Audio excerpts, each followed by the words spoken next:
Hey, you crazy kids. Welcome back to Jason's Homeless Show. This is Behind the Curtain, Episode 8, Call of Duty, Part 2. We are currently in the pool at the Marriott. It's about 4:30 in the morning. The pool has not officially opened yet, but I have it on good authority that the pool never officially closes. They just turn off the lights.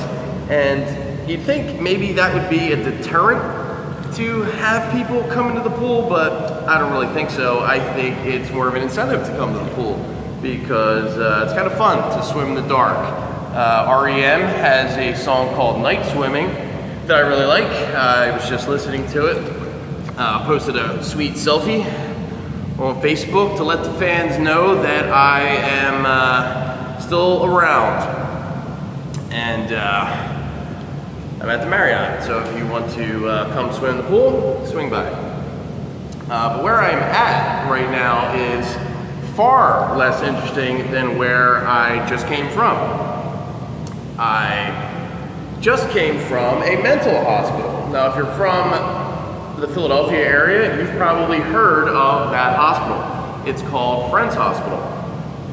And almost anyone in Philadelphia knows someone that has spent some amount of time in Friends Hospital. It was once said that Philadelphia is the biggest small town in the world. It's always like 6 degrees of separation from anyone you meet that's lived here their entire life to you or someone you know. I didn't actually run into anyone that I know there, but I know people who have been there. I actually met my daughter's mother through a friend who met her at Friends Hospital. So that's a fun little anecdote. So what was I doing there? Well, this is Call of Duty, Part 2. Call of Duty Part 1 left you guys with a real big cliffhanger. Was the cat there when Jake and I arrived? Unfortunately, the cat was not there. However, my friend Jake actually used to go to that church. It's some kind of Lutheran church, I think. And behind the Lutheran church is a house. And I didn't know who lived in that house, but guess who knows who lives in that house? Jake does. Jake knows the preacher who lives in that house personally, and he still stays in touch with them. They had coffee not too long ago. And when I last spoke with Jake, he was going to check in with that priest because almost certainly that priest is going to know what happened to the cat and the kittens. And he was going to ask for me, but Jake's kind of a stoner. And when I just caught up with him today, he was like, oh man, yeah, sorry dude, I'll call him tomorrow. So I'm gonna follow up with Jake tomorrow, and hopefully the preacher knows what happened to that cat. Hopefully it's a, what do they call it, happy ending. Maybe the preacher helped the little kittens find homes or something. And they also found a nice home for the mother cat. That would be how I would like that story to end. So there will be Behind the Curtain, Episode 8, Call of Duty, Part 3, once we find out how the cat's story ends. So, big week, like I said. Spent some time in a mental hospital. Why was I in a mental hospital, you might ask? And that would be a fair question. Well, I was doing a little, what do they call it? Investigative journalism. As I mentioned, the title of Episode 8 is Mental Illness, and what show on mental illness would be complete without some crazy people? And I know a lot of crazy people, but I wanted to get a perspective on the mental health crisis in America and how the psychiatry, am I going to say that wrong? Psychiatric industry and pharmacology industry approach the problem of mental illness, and they approach it in a pretty predictable manner with medication that they sell to crazy people that is supposed to help them, and in some cases I think it does.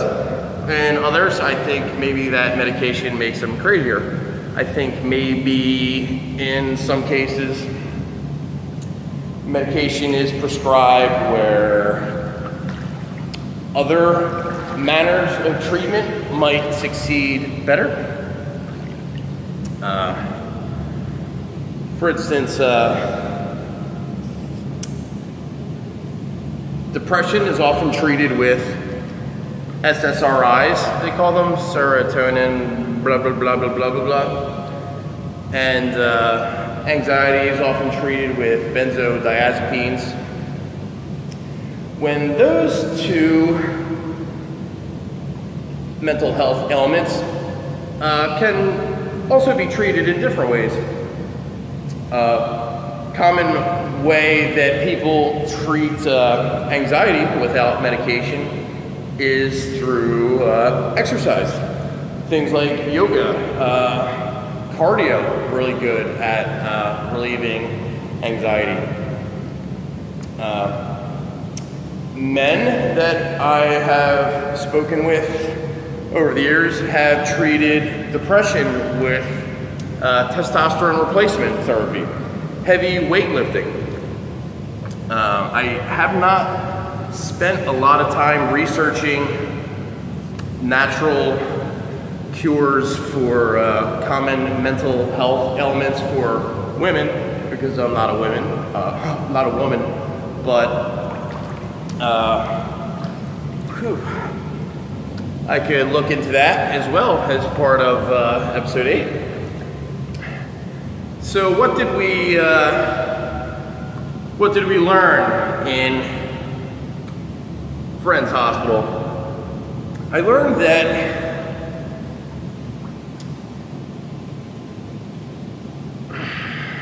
a lot of things.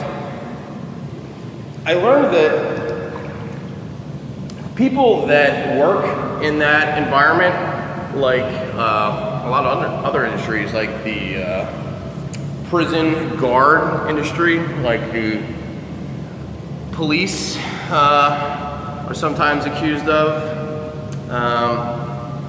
those people can become, oh man, and my man Cameron, and I know you're watching, Cameron, he just gave me the word and I forget the word. I wish I had rehearsed this video before I made it, but after you work in that field for an amount of time, it's very easy to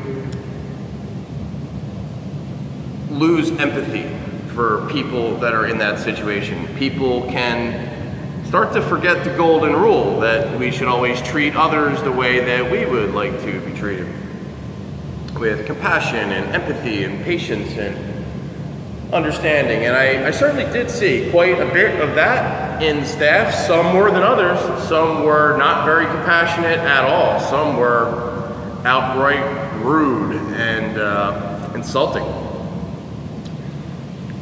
But I think in some cases the staff members just weren't well suited for the position. And then in other cases, I think they'd worked there so long and seen so much that they just became numb to the situation that they're in, and kind of like the Stanford Experiment, which was recently made into a movie, but it's something that I had read about for many years. And it's cool. True story, where they took a bunch of students from Stanford, I think about 16 students, and they made half of them prisoners and the other half prison guards. And what they ended up with was a situation that quickly turned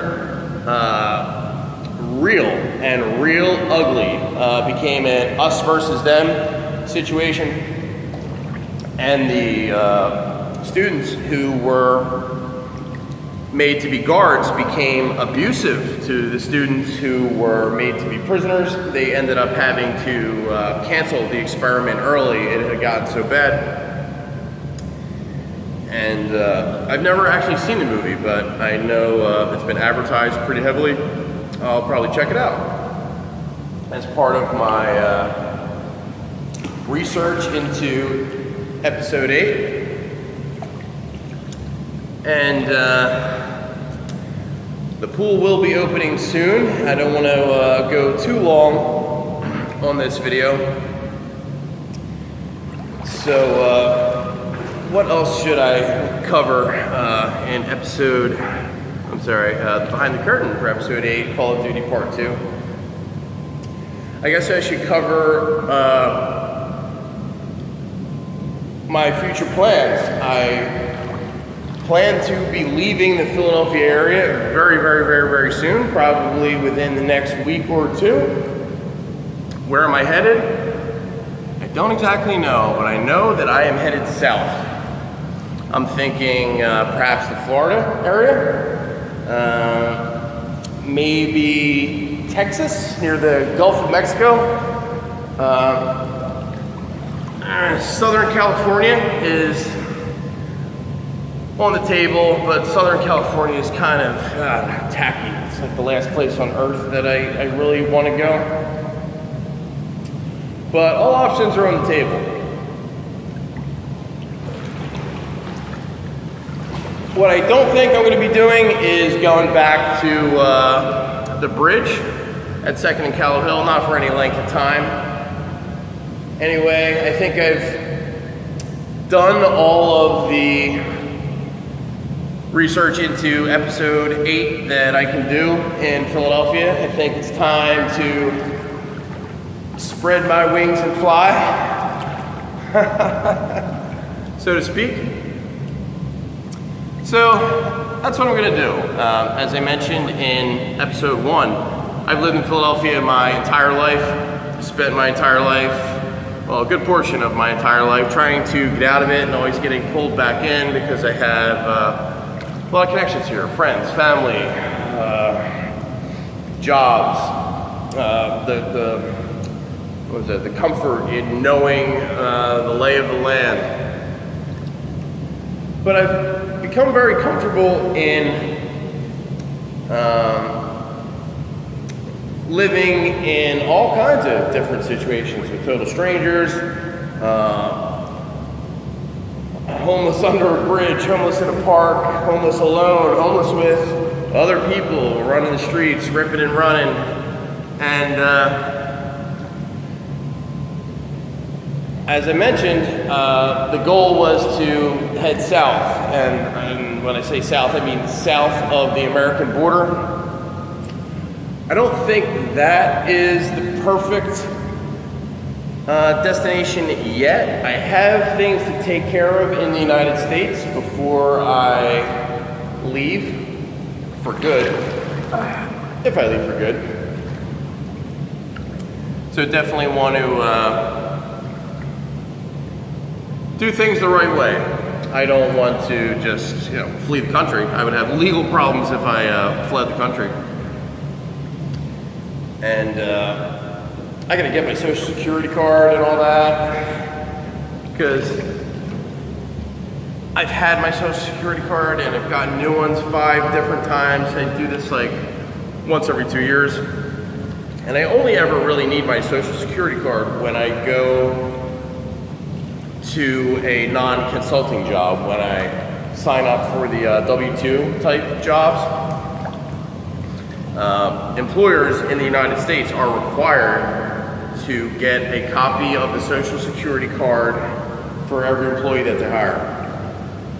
So it's free. You just go to the Social Security Administration, you wait there for half a day, you bring ID, which I have, and they will mail a Social Security card to whatever address is on your state identification. For the past couple of months, I have not had an address to really send it to. So I just lined up an address of one of my friends who's got a stable place. I'm gonna switch my state ID over to that address, then head to the Social Security Administration and get my Social Security card sent to that address, and then go from there. I want to also get my driver's license. I lost my driver's license, being a bad boy. Got a DUI. Also refused to blow into the breathalyzer, so that did me no good at all, by the way, because then I didn't end up fighting the case. So it cost like $5,000 for the lawyer, and I didn't have it at the time. I didn't really feel like going through the whole fighting for my rights process. I was kind of beaten down at that point, just ready to take my licks. And what that had done for me, not blowing the breathalyzer, was just get me an additional 18-month license suspension. So I lost my license for 3 years, but that was at least 6 years ago. So I could have gotten my driver's license 3 years ago, but I was living in Center City. It would cost like $200 a month just to park a car. Not to mention the car payment, the insurance, the gasoline, the inevitable parking tickets that you get when you drive a car in Center City, Philadelphia. And there's never anywhere to park. It sucks.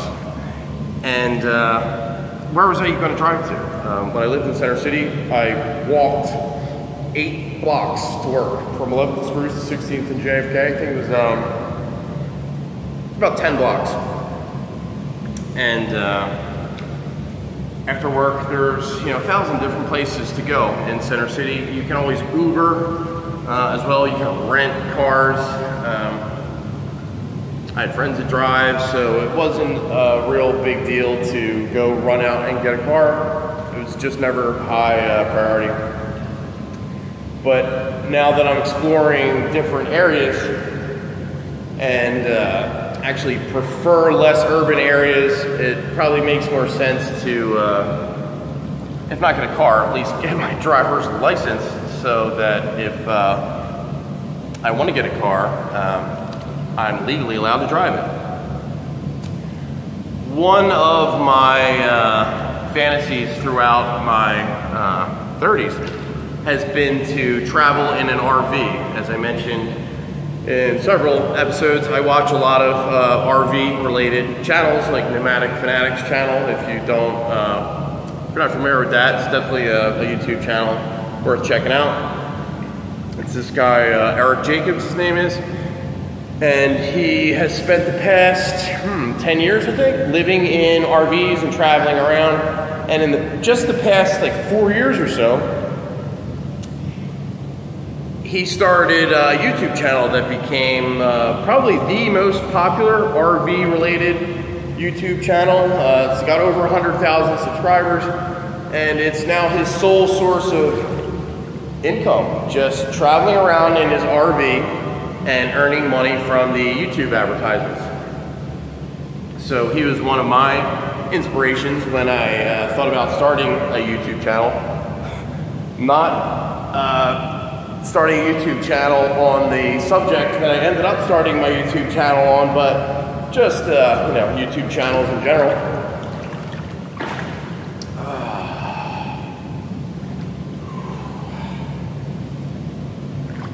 Because I felt like it was my duty, my call of duty. Start a YouTube channel and tell my story and help others. And how are we doing that in episode 8? We're exploring the topic of mental illness. So I think after we wrap up the behind the curtain of episode 8, Call of Duty Part 2, and the final reveal in Part 3, once Jake gets his shit together and calls the priest, and we find out what happened to the cat. I think I'm going to do a behind the curtain episode on my visit to Friends Hospital. And then we're going to start filming episode 8. The mechanism, let's say, of episode 8 has taken a few different turns during the planning for the episode. I was originally planning on doing it in one shot and making it kind of funny and doing a lot of kind of fancy video editing tricks that I've been working on. But then I realized that it's kind of a serious topic that we're going to be discussing, and it's probably inappropriate to be over the top funny. It's also kind of unnecessary to make it over the top in production value. And it's funny, I just had this conversation today. One of the most common interview questions when you interview for a job is tell us your strengths and your weaknesses. And one of the most cliche answers to the question, what are your weaknesses, is to answer, well, I'm a perfectionist. Still, I answer that question every single time with the cliche answer that I'm a perfectionist. And I answer it knowing that it's a cliche answer, knowing that the interviewer will know it's a cliche answer, and being completely transparent about knowing that I know that they know that it's a cliche answer, but it's a great answer, I still think, because what perfectionists often do is just never complete a project. They plan and plan and plan to make it perfect, but then it just never materializes. Life gets in the way, they get busy doing other things, and it just never happens. Who was it that said, I believe it was John Lennon of the Beatles, that said, life is what happens while you're busy making other plans. So, instead of being a perfectionist, what I think I need to do is just dive in and get it done. So, there's two ways I think I could do it. I think I could do it in several parts, like we've done the behind the curtain episodes, or we could do it in one part that provides an outline to a lot of the different topics that I want to discuss, and then future episodes will touch on those topics. I think that's a better way to go to keep the channel moving. Otherwise, I'm going to get stuck with episode 8, part 1, episode 8, part 2, episode 8, part 1000. And that's not a good way to keep momentum in a show, if you want to call it a show, or some crazy guy's YouTube channel. Whatever you want to call it, it's all accurate. In your world, it can be whatever you want it to be. So I think that's going to about do it for Behind the Curtain of episode 8, Call of Duty Part 2. Let's hope everything turned out well for the cat, and we'll find that out. Hopefully tomorrow, if Jake gets his shit together and calls the priest, and then we're going to move on to episode 8. I hope it lives up to the hype that I've said it will. And if it doesn't, well, it's going to do something. That's for sure. There's no doubt in my mind about that. So, thanks for all the well wishes on Facebook while I was away. And my apologies for pulling my famous vanishing act, but As I mentioned in one of my episodes before, sometimes I do that. I just vanish, and I need to do that. Why? For my mental health. So I suggest you do the same. Do what you got to do to maintain your mental health. It's important. And this is Jason signing off for Call of Duty Part 2. Stay tuned for Part 3. See you soon.